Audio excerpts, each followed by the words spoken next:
Hello everyone, আসসালামু আলাইকুম। কেমন আছেন সবাই? আশা করি ভালো আছেন। তো আজকে আমি রান্না করব কচুরমুখী মাছ দিয়ে। তো প্রথমে মাছগুলো ভেজে নিচ্ছি। তো এবার কড়াইতে তেল দিয়ে দিব, তারপর পেঁয়াজ দিয়ে দিব। পেঁয়াজ দেওয়ার পর ভালো মতো ভেজে নিতে হবে। এই পর্যায়ে আদা রসুন বাটা দিয়ে দিব, লবণ দিব, তারপর ভালো মতো কষিয়ে হলুদ গুঁড়া মরিচের গুঁড়া দিয়ে দিতে হবে।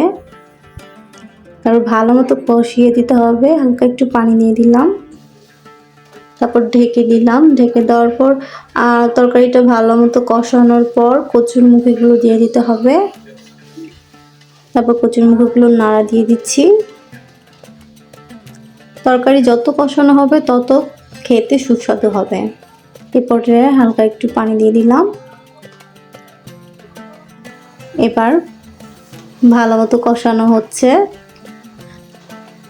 কষানোর পরে আলাদা একটু গরম পানি করে নেবেন, যাতে ঝোল দেওয়া যায়। গরম পানিটা দিলে ঝোলটা সুন্দর মতো হয়, রান্নাটা সুন্দর হয়, খেতে মজা লাগে।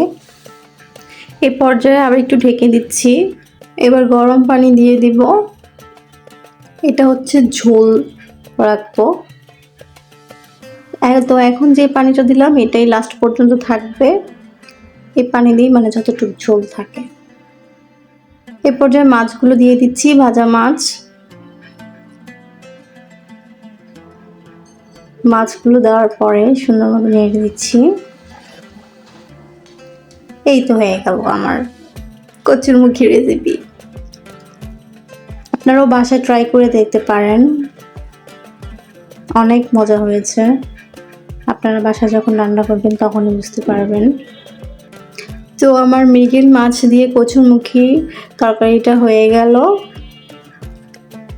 ভিডিওটি ভালো লাগলে অবশ্যই লাইক করে চ্যানেলটা সাবস্ক্রাইব করে পাশে থাকবেন।